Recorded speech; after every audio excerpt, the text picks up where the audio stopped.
the first fact that came up was fashion is the second most polluting industry in the world, right? So what does that mean? Okay. It means that it has more carbon emission than the airplane industry and the automobile industry combined. What? How is that possible? What are we wearing? What are the fabrics that we're wearing? Oh, we're wearing synthetic plastic material made from fossil fuels. Oh, this is why there's so much carbon emission. Okay, well, what's next? And then it was fact after fact. 25% of pesticides go onto the cotton that we wear. That's the world number. So we're not even talking about corn or potatoes or spinach or things that we eat. 25% is what we wear. And then we're putting it on our bodies. So I'd like to welcome on to Curious Bee a new friend, Courtney Barriger, all the way from the jungle in Mexico. Pretty cool, right? Now, I've been on the search to find someone to talk to about all things clothing, the fibers that clothing is made out of, what we should wear, what we should be navigating towards, maybe sending somewhere, and we're moving forward, what we should invest in. And I found Courtney. Now, Courtney, her background is as a model, and then in that modeling industry, she saw what she couldn't unsee, and I'll let her share that experience with you. So yeah, really cool to have found someone. Courtney's also got a high-end fashion line of her own, quite unique, called Holding Court. It's been featured in Vanity Fair and QC. I'm not a fashion mag girl, so I hope I got that right. And they're made from beautiful silk, and I'd love to talk about silk a bit more, because yeah, all these fibers have their own story, and yeah, it's beautiful. The little kimonos and stuff are stunning. So it's a really beautiful line of forever pieces. Thank you. So yeah, really really cool to have met you. So yeah, and your journey from, yeah, if you could take my beautiful viewers on a journey of where you've come from and how you're now helping support us with your beautiful books and your Refashion Workshop, which we'll talk to, on navigating how we deal with our wardrobes in this ethical new world way, and how we can heal from the impacts of what wearing those fibers have had on our bodies, and how we can identify, that, that might just be why I'm experiencing that. So I'll hand the mic over to you to give us your backstory, and then I will plug it away at some curiosities I've got for you. Amazing. I'm looking forward to the curiosities. Well, thank you so much for having me on the show, first of all. It's so important to talk about it and to learn as much as we can from each other. I got into sustainable fashion kind of on accident. Um, First, I was a model in Los Angeles, and I found that the companies I was working for were unusual. Okay, so I started doing some catalog modeling. And when you do catalog modeling, you can end up wearing 3 outfits in 1 minute. I mean, you are flying. You are doing this for hours. It's like a dance. And I just saw there were an endless amount of clothes that were so cheaply made with no tags on them, no information about them. And when I asked the people that hired me, hey, what brand is this? Who am I modeling for? They couldn't even tell me. And this was my back end introduction to fast fashion and how it looked behind the scenes. And as I worked in LA, I got myself onto a reality TV show called America's It Girl. It was 1 season. chaos, so crazy. The concept was that I, as a it girl, was supposed to start my own business, and create a fashion line, like a capsule collection, and win at design, and also like an entrepreneurial idea. So I got to it, and I'm like, okay, well, what's going on in the fashion world? Like, I have so many questions about what I've seen. What is this? And the more I looked into it, the more horrified I was. I mean, the first fact that came up was fashion is the second most polluting industry in the world, right? So, what does that mean? Okay. It means that it has more carbon emission than the airplane industry and the automobile industry combined. What? How is that possible? Oh, what are we wearing? What are the fabrics that we're wearing? Oh, we're wearing synthetic plastic material made from fossil fuels. Oh, this is why there's so much carbon emission. Okay, well, what's next? And then it was fact after fact. 25% of pesticides go onto the cotton that we wear. That's the world number. So we're not even talking about corn or potatoes or spinach or things that we eat. 25% is what we wear, and then we're putting it on our bodies, and that's the whole next other level. I mean, it is a problem for the environment, for people, and toxicity, and for animals. And then also there's what's happening in the supply chain, and who's making it, and is it fair? Are they making a living wage? How is it that we can buy something so cheap like fast fashion for $1 or $2 a t-shirt? How much money is someone possibly making who's actually doing the cutting and sewing?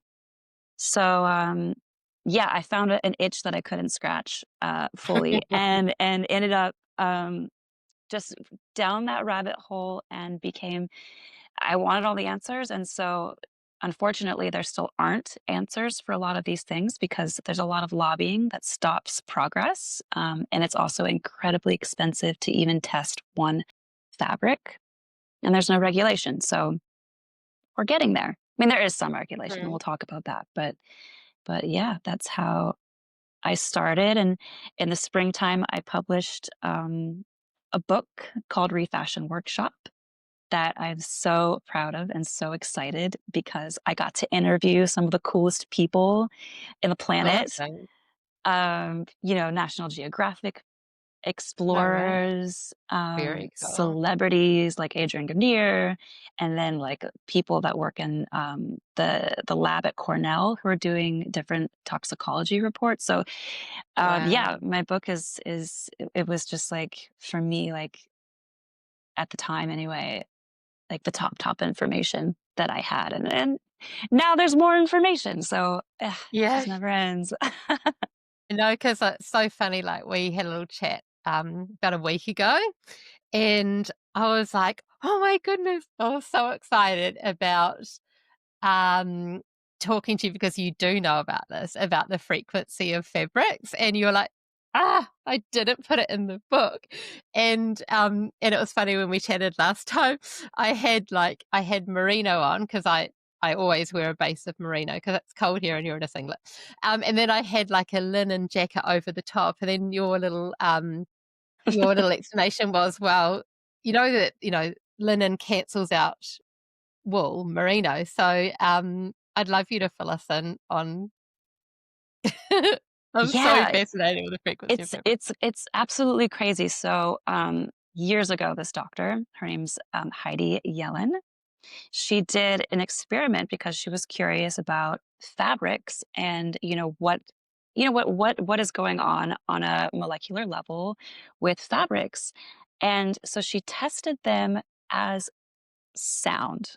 She tested their sound frequency in hertz, and what she discovered was pretty wild. So the scale, they say that the human body is somewhere between at about 1,000. So if you put something on your skin that is at 1,000, then you're like in this neutral zone. It's not absorbing your energy, and it's not giving you any energy. But if you put something on that is at a higher frequency.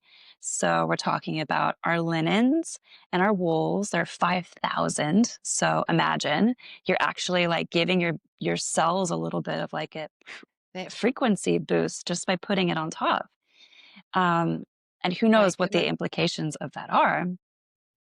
And then you get lower ones. So then you have fabrics that are made of dead materials. So then you're going into, okay, let's talk about polyester. Yeah. That sits at around like 0 to 10. Um, so that's actually kind of taking away Yeah. from the cellular energy that you could be experiencing. And again, like we don't know exactly what the effects are, so it's a little bit of conjecture, but we know that the frequencies are there. And then you have everything between your silks. Silks are also between 10, cotton's around, sorry, not 10, 100. Cotton, and then if you spray a pesticide on it, then it goes down. Frequency goes down. It's measured Yeah. as well. So Yeah, 'cause yeah, Yeah, because it's like when I did my little story share of our chat last week, I kind of explained it a little bit differently on a more because you hadn't explained we hadn't talked about this, about the actual hertz. Um, and I kind of explained it on a more down to earth way, talking about that they were like a wool has been on a living animal, so it would have the energy of the animal, like it's lived and it's grounded itself on the ground, and then it's like it's nature.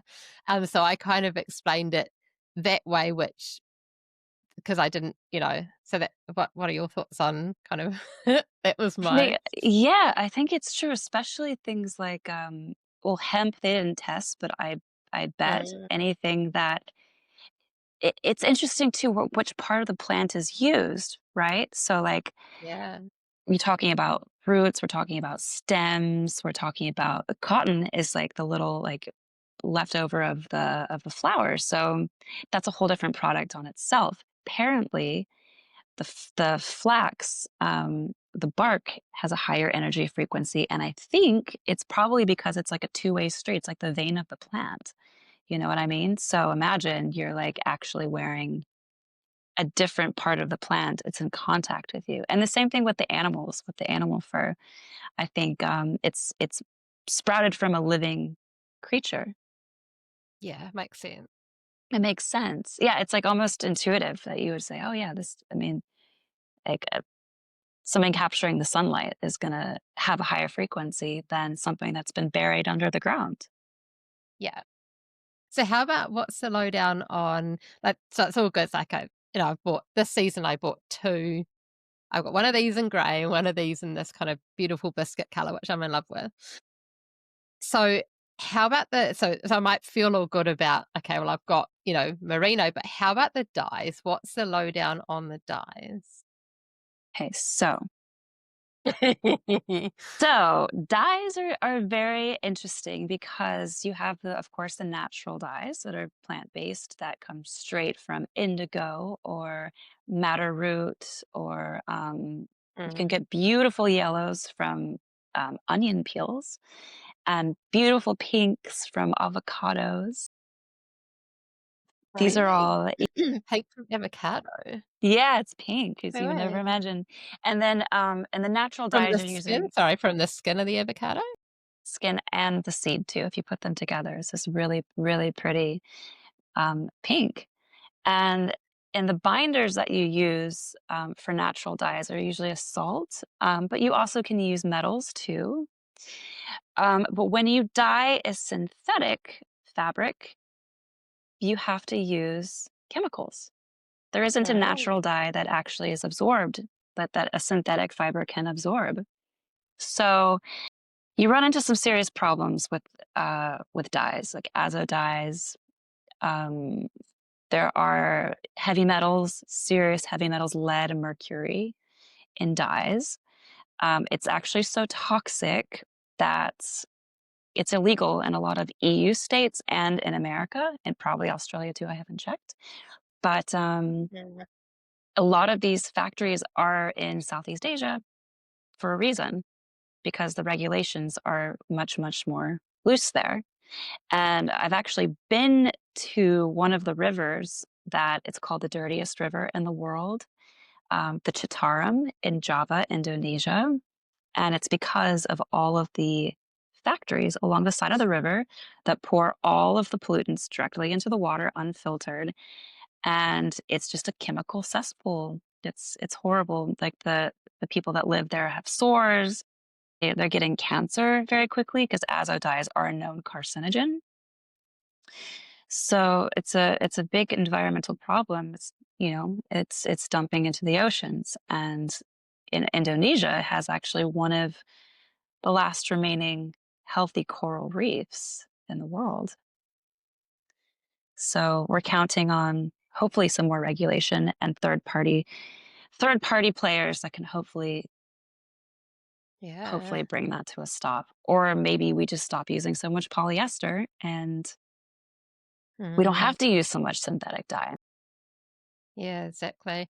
Because I had a cycling clothing apparel company, so I was using heat sublimation to sublimate the pattern onto the design, my design onto the and even so I went to both. I had 2 factories in China that were making the garments for me, and I flew over there. And it was yeah, it was really interesting, like, the one factory was making for, quite a big Australian majority of the Australian cycling labels, and the other one wasn't, but it was interesting, the one that was making for the big company, what the one was making for the higher, blah, blah, blah.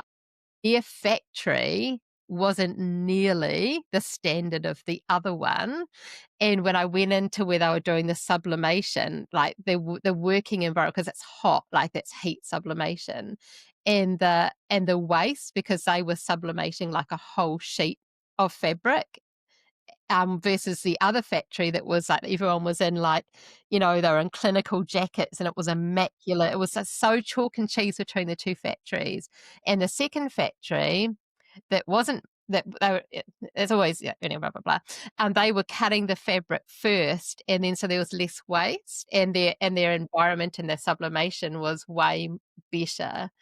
Um Yeah, it was just it was I mean, it's still the same process, but and the waste, they didn't have the waste of all the sublimation sheets because there's the waste from the sublimation, the sheets, because it has to be printed on a sheet first before it's sandwiched onto the fabric to transfer the design. But yeah, that was my exposure to the factories, and it was always so hard because when you're dealing with a stretch, like, that is such a high they get tortured. Those garments, like, you're, like, I know. dripping from head to toe I in this know. plastic garment, and I was just like, "Oh," and I looked at the time, I was like, "Man, how can we make these garments?" And the only option we had was recycled plastic, but there wasn't really any other option. Um yeah, and I've just tried a brand which is a mix of bamboo.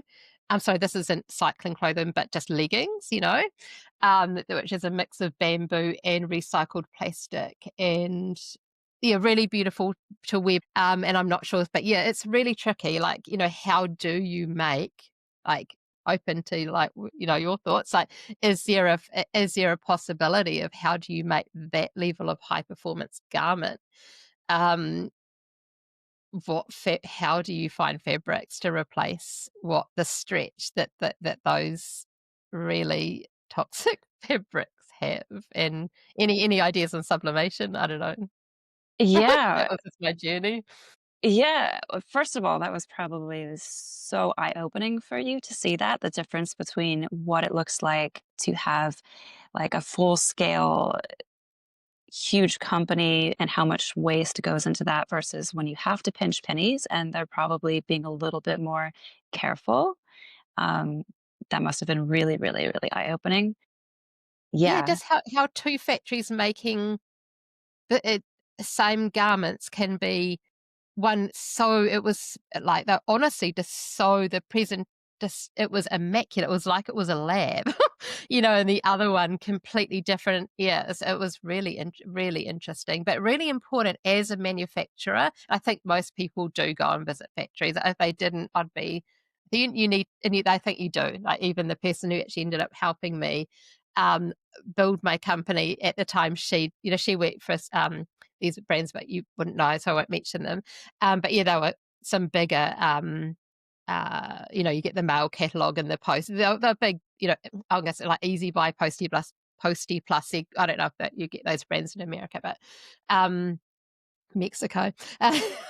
But yeah, they were big with it. I know she did go over there, but how many people actually for that company really do see, it's about seeing what are you creating and that's where I'm coming to with my kind of purpose work now is that, we've got to be really conscious of what we create.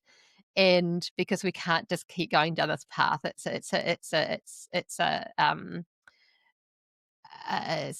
a road of no return.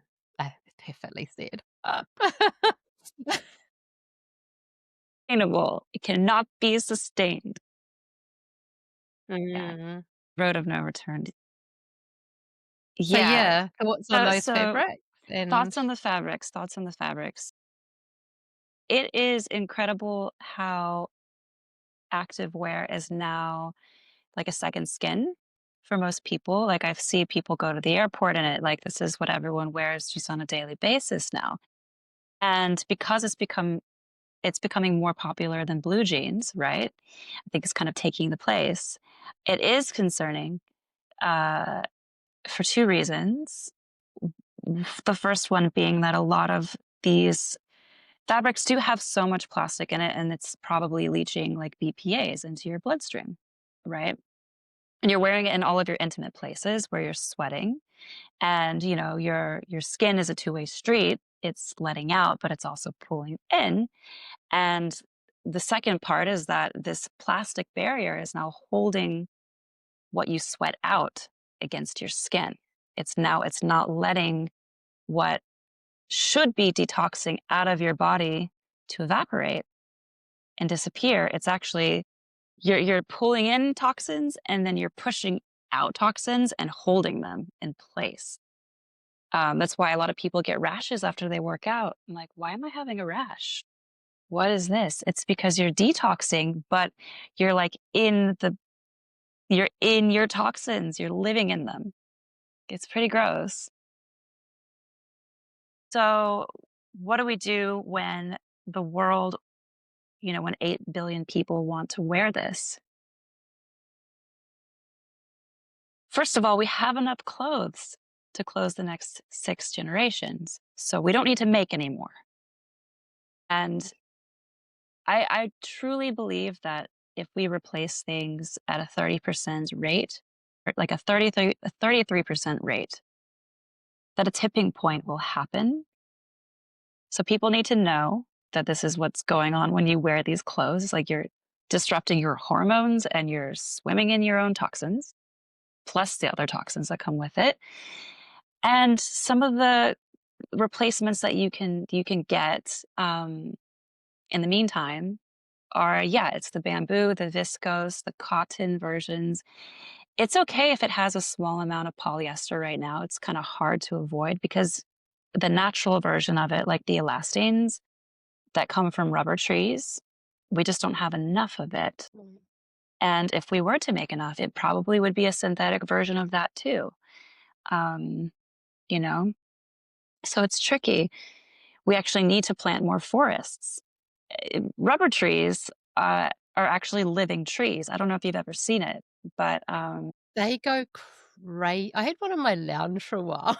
are you really? It Really? You Yeah, it serious? was it yeah, I know, and they grow like crazy. I don't know how this was in 2000, and it was a monster of a thing. It was so crazy. Yeah, they grow Absolutely fast. It crazy. has it has a product that you can use for Right. everything: shoes, wallets, fake leathers. But we're using something Yeah. that's natural, and we can just Totally. reforest and replant. I mean, and trade out these toxins. It's one of the solutions that we could go. And it's biodegradable. It should Yeah. be if yeah, because it's something that I've never yeah, it's funny how you just don't think about the origin of rubber. Like, it's funny, like, I probably haven't actually thought about it until this conversation. I didn't. I didn't even think about the rubber tree being like Yeah. I remember being in, God, where was it? It was Indonesia, yeah, and Yeah, there were a whole line of trees, and they had tapped into the side, and there's this bucket that was collecting it, and they're like, "Yeah," and you pinch it, and it's gooey, and it's white, like a chewing right. gum. Yeah, I it's think I pruned that tree and it oozed white stuff. Oh, that's so funny. So what's viscose made from then? Because that's the other common one that's in things. yeah, so viscose can be made of multiple things. It's kind of the process. So it's a cellulose fiber, and it depends on who you talk to. So, and this is where things get tricky because Mm. sustainability doesn't have there isn't an agreed upon um, what is like we can all agree that organic linen is the most sustainable thing out there, and organic hemp is the most sustainable thing out there too. But everything underneath is on the chopping block for everyone having a conversation about it. For example, Tencel, right? It Mhm. is an amazing product. It's made of eucalyptus. It's a big carbon capture. It's natural, breathes a lot of high end organic, like underwear, t shirts, active wear. It's a great replacement. However, okay, there's to But the how I like the way you would however instead of but. yeah, however, You like that. but it to break down cellulose fiber, you have to use harsh chemicals. And you don't really ever rinse them out entirely. There's no separation entirely, you know.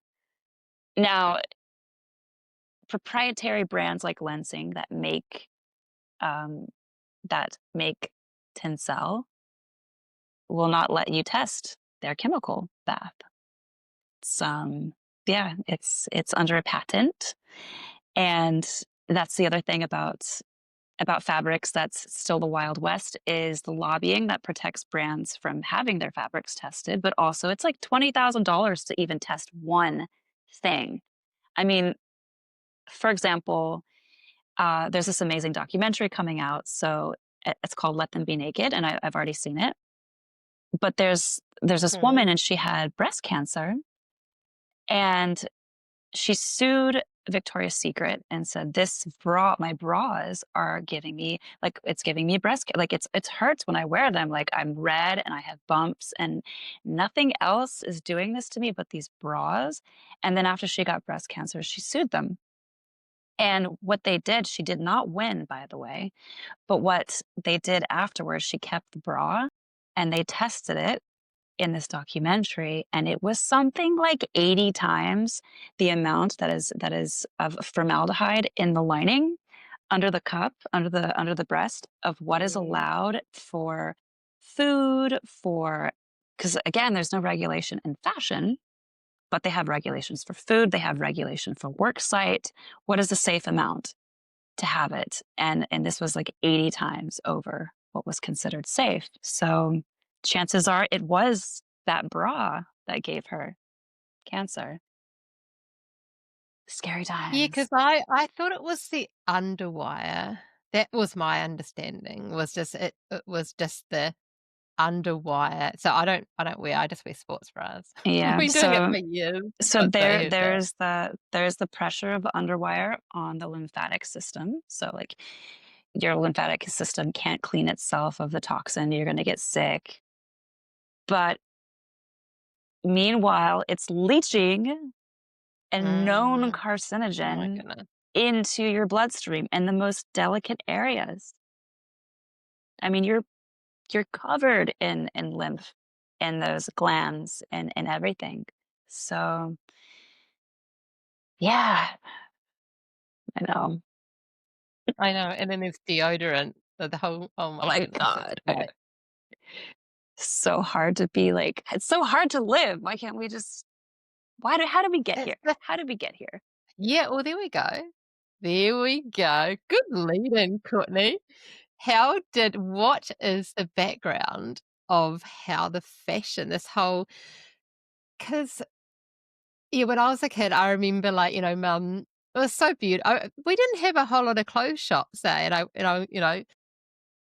For Kiwis listening, this is my generation. We had Rendles, so funny. And we had, I think, and we had farmers, definitely. Okay, you can't relate to this, Courtney. No, no, but Hold the line, hold the line, hold the line. Um, Maybe came in. These are big shots, but we just didn't have any clothing shops. We didn't, and Mum used to, so we'd go and buy fabric, and she used a sewing machine, and we bought patterns. It was really beautiful, like, and heaps of knitting. I've just done a beautiful podcast. I've actually done 2 today, actually on my second one, and I was actually wearing my grandma's jacket that was, all knitted, and I won't go into the story. You have to watch the podcast on that one. It's a beautiful story. But yeah, there's a lot of knitting, a lot of, so I assume that it's between my mum's generation and that's where this happened. Like, where did this whole fashion? It's obviously happened then because I've witnessed the whole thing, but we didn't have like these streets full of. I don't remember that at all. We didn't. I don't remember that. But no. So yeah, how and where did this happen, and what's yeah. yeah, well, it's definitely a number of cause and effect things that,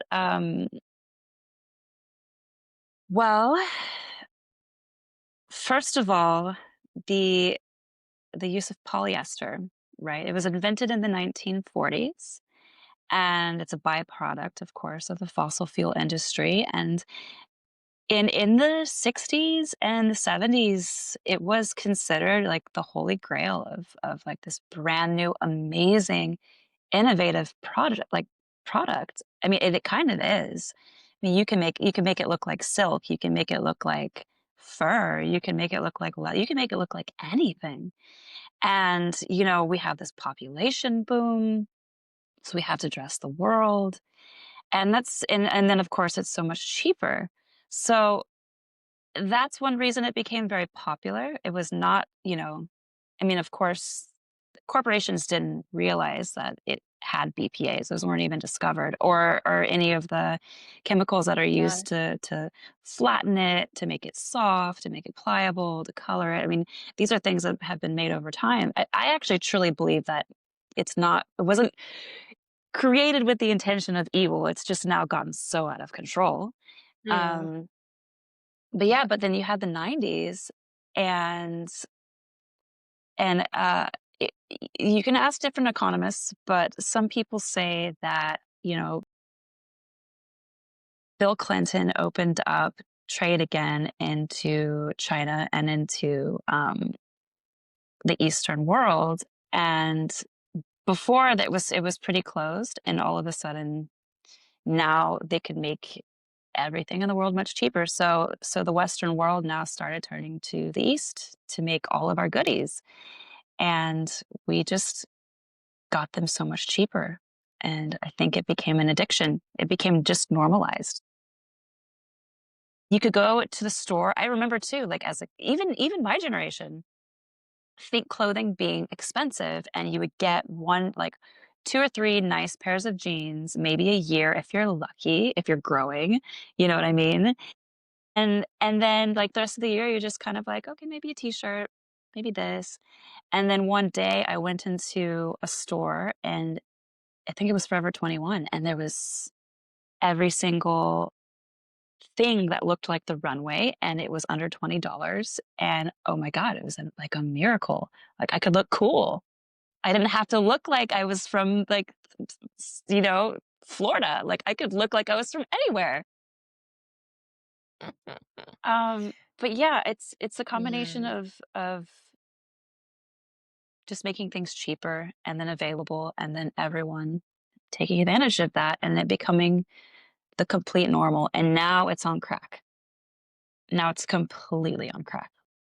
It's expected. It's expected. The Shein hauls,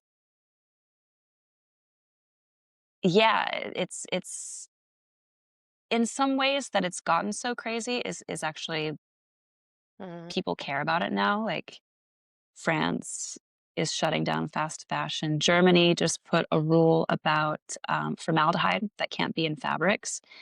France, Awesome. yeah, France is going after PFAS, forever chemicals that are in polyesters.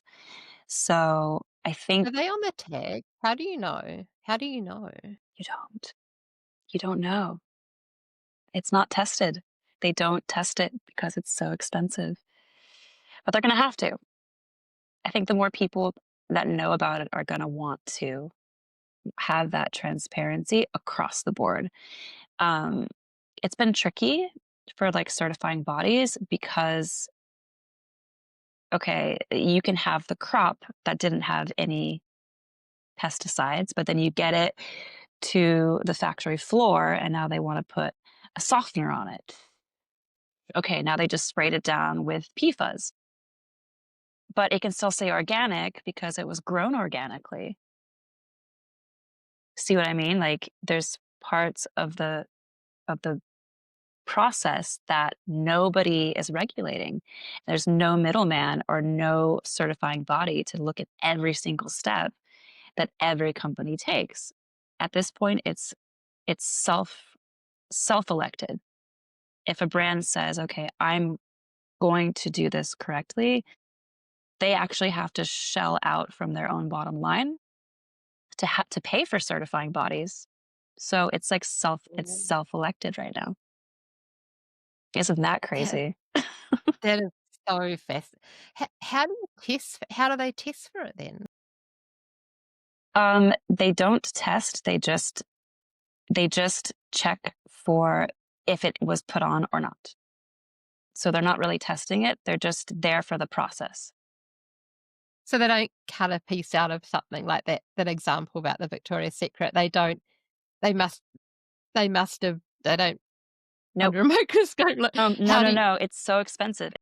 It's like $20,000 to do that once. but how do you do it with $20,000? What do they do? How do you do it? What's the process? Do you know? Um, it's like it's put in like a chemical bath and they just run it. It's I mean, it's a machine, so they're just like it's just testing for all this stuff. I think it even takes a couple of days, to pull it all out, to break it down and pull it all out and see what's in it. It's like a toxicology report. Yeah, yeah, yeah, Yeah. yeah. So when it happens in real time for like, okay, Ecotex, for example, they're actually there monitoring what gets put on it at that certifying stage, you know? And so they say, okay, nothing was put on this fabric, send it along. It's very different from then taking a fabric and testing it to see if anything else was added. That's not Mm, something that exists. mm. Well, so Yeah. 2 things. How as a end consumer, what if you're gonna invest, okay, I'm gonna, you know, up up for a new, um, garment, whatever, what what is your safest route? What is your safest fabric choices? I guess you've touched on linen, right? You're pretty much kind of can't go too wrong. Like, of course, linen, I get the linen, cotton, merino, but then it's like and I did say, about the cotton elasting, a lot of underwear is cotton elasting, but then you've got to watch, I guess, the cheaper brands that that might not be the best, have gone through the best process. But how do you navigate this? Like, how do you navigate your buying choices? Um, of course, like there are brands that are coming out which you're going to be paying a premium for, where they have gone through this process that you've spoken about. But what are those two levels of becoming a conscious shopper, a conscious clothing shopper? And what do you have? What's your what's your Yeah. Well, okay. So I have something nice with that. And there's this acronym, ASSIST. So I always think before I'm going to buy something, how can I assist the planet right now? Okay, so I'm going to go to London Fashion Week in a couple of weeks, and I'm already like, oh God, what am I going to wear? Like, oh no, I got to look so fabulous. This is London Fashion Week. Oh my God, like, I've got to look my best. Okay, so how do I assist the planet? A, what do I already have? So I know it doesn't sound as fun, but I'm going to comb through all the archives. I'm going to see what's there and see if I can be happy with that. Secondly, you can swap with someone. So, okay, I don't have something cool, but maybe my best friend does. And she just came back from New York City. We're the same size. We're going to swap. The next S is sew, which is actually probably what I'm going to do. I'm probably going to make a couple of outfits because I'm super excited about that. I shop indie. So avoid Zara, H&M, avoid the big ones as much as you can. You can't always. Sometimes you're on the fly. So if you are on the fly, just make sure you're buying their organics. And sometimes like they all have them now because everybody like, oh, it's a little bit of greenwashing. Oh yeah, we're totally like on the eco fashion thing, but they do have some organic and recycled things. So try that. Secondhand swap. What's next? What's next S? Oh, wait, let me check. Sorry, my brain is turned off today. Yeah, secondhand. Secondhand. I literally just said it out loud. It's so funny. Okay, secondhand. So go secondhand shopping.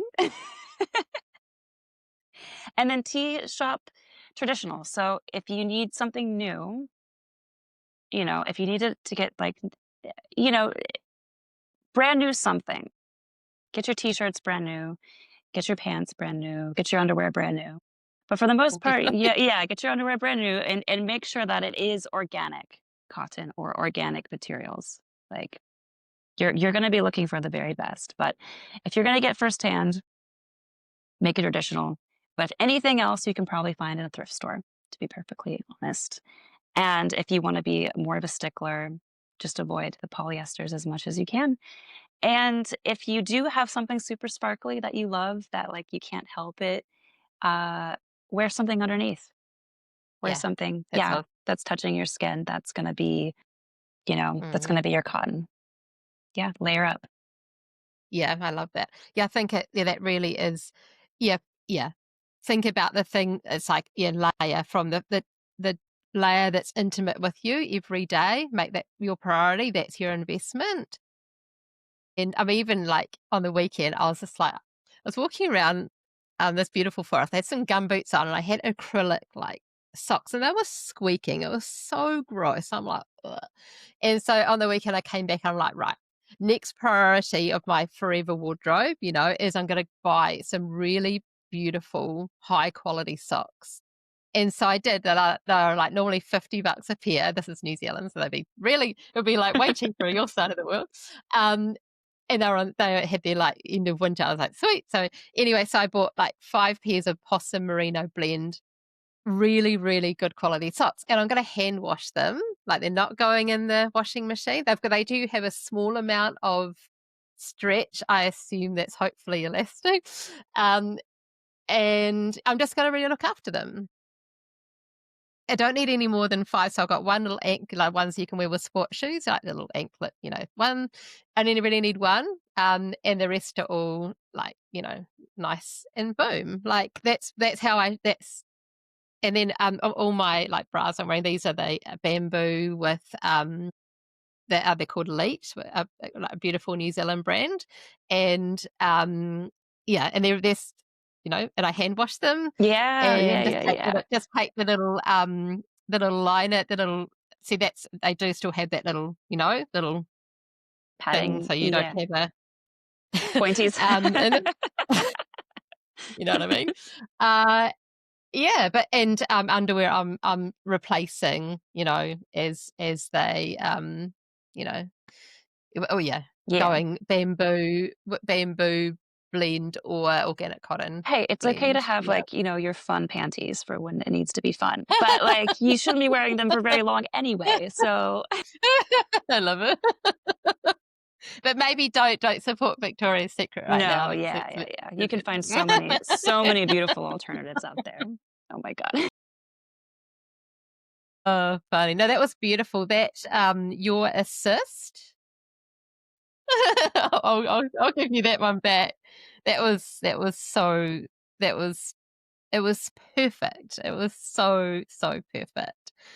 Um, so how do you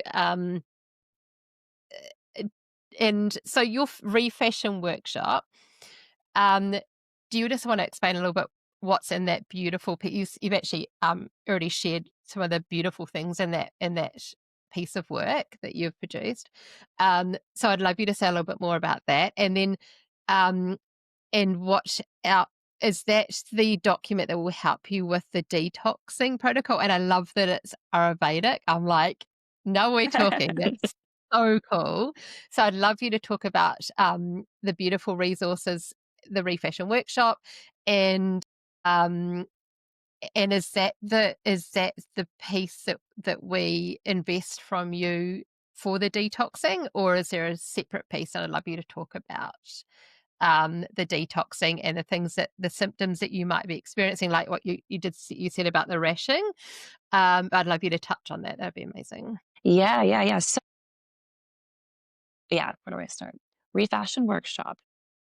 Now, this is a book, it's sort of where you start because it breaks down every part of the fashion industry from transportation, how things are grown, and there are interviews and quizzes and it's a workshop.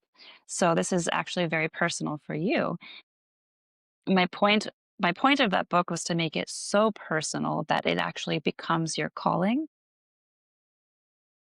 And some of the exercises in there is actually, and this one's really cool, to take a personality test that you then use as your personal shopping technique. So if you find out that you're more active and or maybe you're more romantic, or maybe you have like a love and appreciation for beauty more than anything else. I have taken that personality test and then matched you as a stylist with over 200 brands that are incredibly sustainable. And I also got discounts from those brands. So there's like 25% Right. discounts, there's buy one, get one free offers. So this is a really, really cool resource for the shopping part, for the educational part, and for the personal transformation. Now, after I wrote the book, this is what happens is so many more questions and conversations happen where I'm like, "Oh my god, I wish." Ah, I wish. Because in the book are, of course, all of the toxins and the things to look out for. Post publishing the book, I put my detective hat back on after my book tour, and because everyone's number one question is, "What do I do?" Oh my god, you're telling me that I'm putting carcinogens on my body? You're telling me that 30% to 60% of my skin is absorbing this? Is 60% in the delicate places?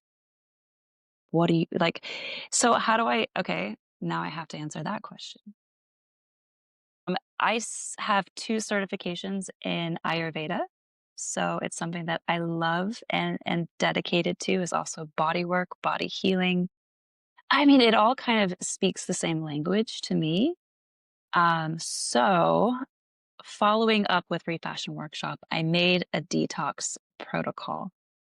So what happens if you start to feel chronic fatigue, if you start to have rashes, if you have burns in places that you shouldn't have burns, um, if your eyes start to get super heavy, um, toxic toxicity builds an accumulation.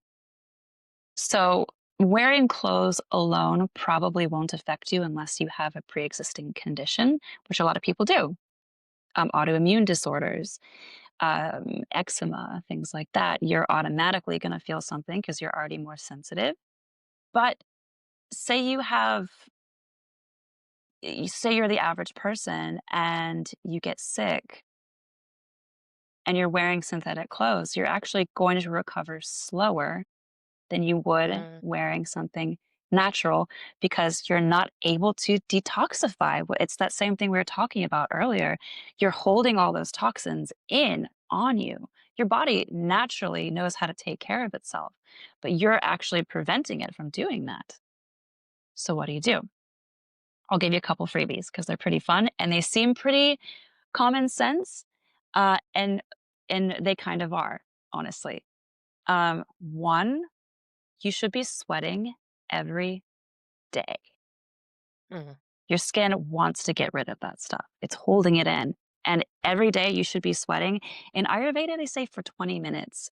And that's usually what they tie. Like, okay, you can tie that to cardio, you can tie that to yoga, you can even tie it to taking a very, very, very hot shower and working up a sweat in the shower.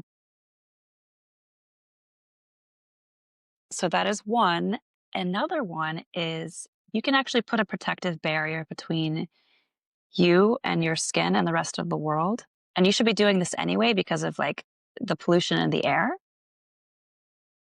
So you want to choose an oil. Ayurveda, as most people, maybe you don't know much Okay. about Ayurveda, but if you don't, No. Ayurveda itself is like a 20,000-year-old Indian tradition. Yeah. And it's using natural methods to keep your body in harmony. So oil is a huge part. I mean, it's a massive part. If you ever get an Ayurvedic treatment done and you get an Ayurvedic massage, it means that you will come out glistening. You will be oiled up, okay? And sesame oil, uh, coconut oil is another one, and castor oil, all of them have very big molecules. You're looking at putting something on your skin that's going to create a sealant to protect you and things from getting in. And your skin, like the cells of your skin are already fat. So it's actually very natural and very normal to have that on you. So say you do your hot, hot shower first thing in the morning, and then you cover yourself with oil and you let it absorb and sink in, and then you put your clothes on. Mm. That's really cool. Yeah, it's so simple, but it actually is going to help you. Makes a lot of Another sense. one, yeah. And then another one would be like serious hydration and lymphatic massage because your waterways, your lymph is trying to get those toxins out. They know what a foreign invader is, and it's trying to get it out of you. So all those forever chemicals, it's like, nope, let me grab that, let me grab that, let me chelate it, let me push it through the river of life. And so you want to make sure that your river is flowing. You got to make sure that you're hydrated. So adding salt to your water is actually really good. Not iodized salt, but like a mineral salt. No. Yeah, don't do that. No. But like a gray salt, it's actually going to help. It's going to help you flush things out. And then there's some really fun stuff like eating like oyster mushrooms because oyster mushrooms break down plastic. So you can get some of those plastic particles out of your body by eating oyster mushrooms. No way. That's so interesting. And that kind of leads into what we spoke about last time. Um, and it could be it could be a good little close. Yeah, yeah, yeah. Apart from we could speak all day. Thank you so much. So cool. Um, what yeah, I know that, we've got 6 generations of clothing. We don't need to buy more, but the problem being is that, like, we don't really wanna keep wearing these plastic clothing. I guess if they're on the outside, as you say, I think the layer up principle is great.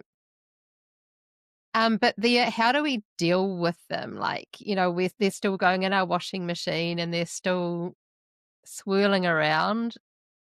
How like Yeah, so coming back to the mushroom, it was interesting because we both, follow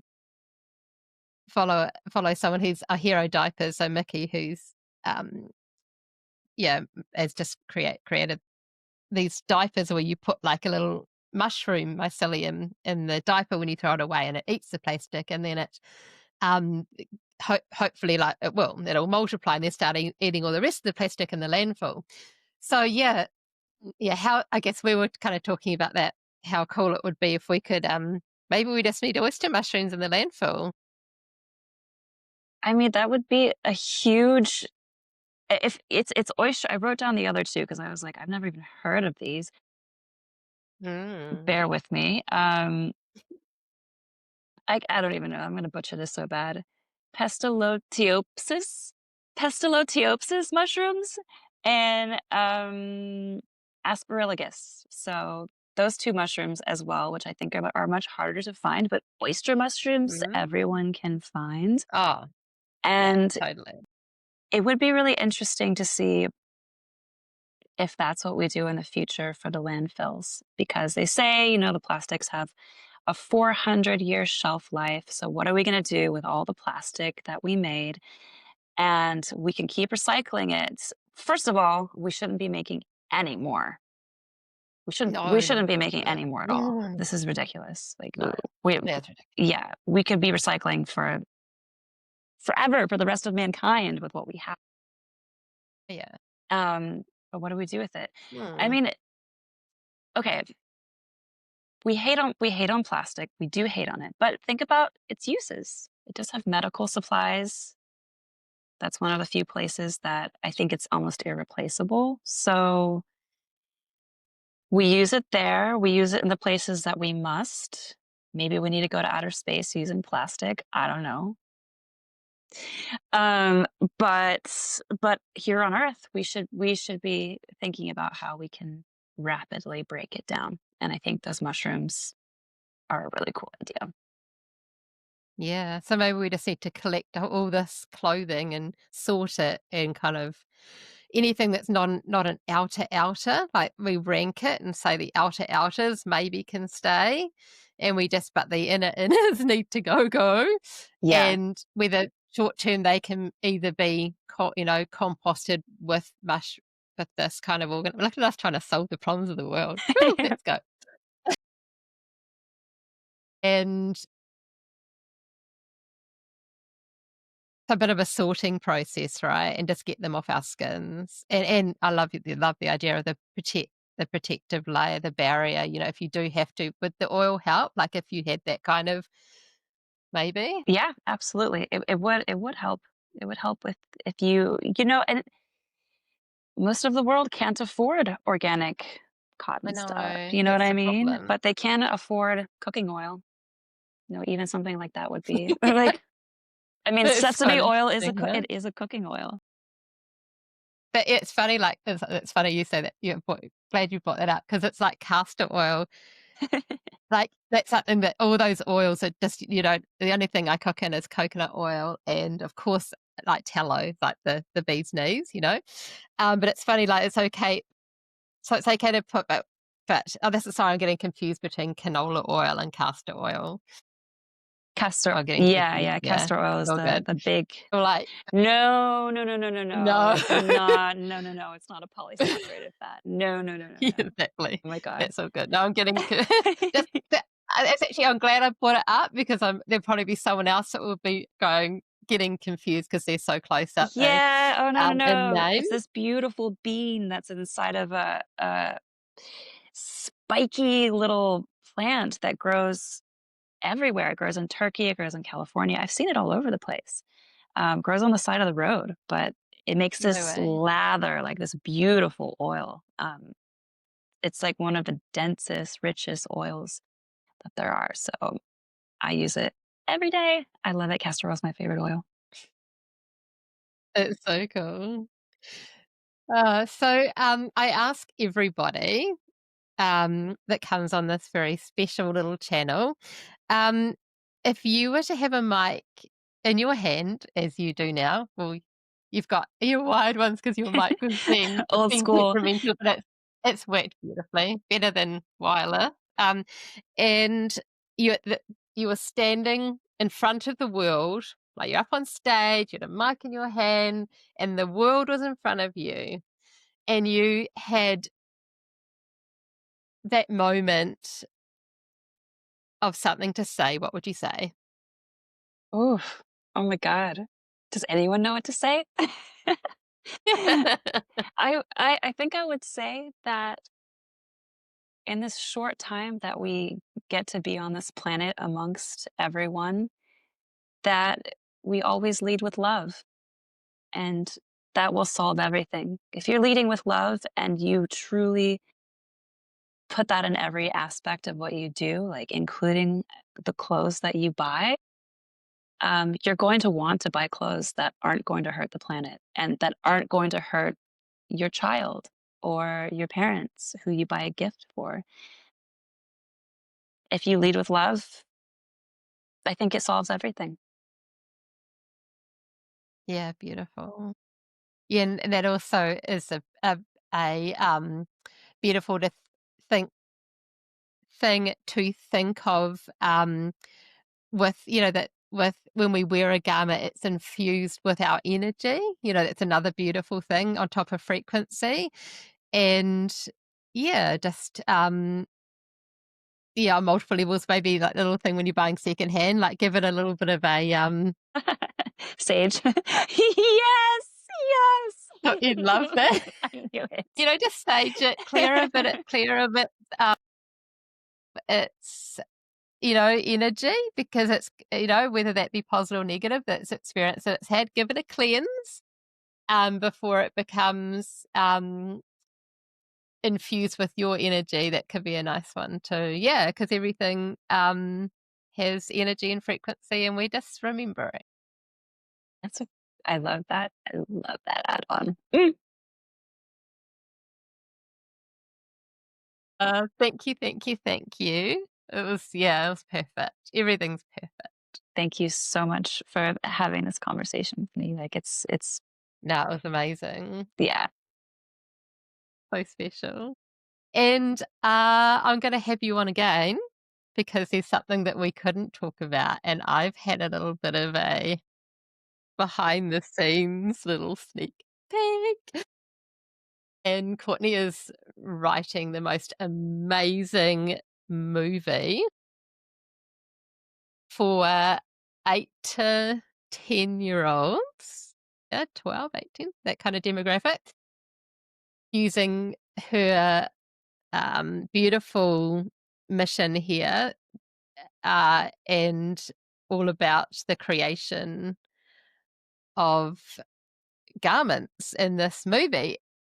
But I can't say any more because, that's gonna be our next podcast together. Because I'm really, really, really excited. It's all about how we, yeah, educate that next generation on these things so that they have this understanding. And if we do it through storytelling, which is another huge passion of mine, it cuts through emotionally on levels that we can't get to. It's incredible, the power of storytelling. So yeah, I can't wait to have you back on, and you can fill me in on them in London Fashion Week, and and maybe you can share what you sewed. That would be so beautiful. That would be so Oh, special. I would absolutely love to share it. Absolutely. Yeah, Yeah, that'd be done. so cool. Yeah, Done. let's do that. Can't wait because yeah, it's so cool, and I love people just doing that this work, this work that you're doing is so impactful. We just, yeah, yeah, we just need more of you. So keep being you and keep producing what you're producing because it's so cool, so cool. So have a amazing rest of your. It's getting darker behind you. I It's so know funny. it is. Rest of The your sun is setting. rest of your day, and I'm just gonna go out into this beautiful sunshine and get some light onto my skin. And I'm going to look at that oil. It's something I don't do. So, all right. So I'm going to go. I'm going to sign out with my little over and out from Curious Bee. And thank you again. Yay!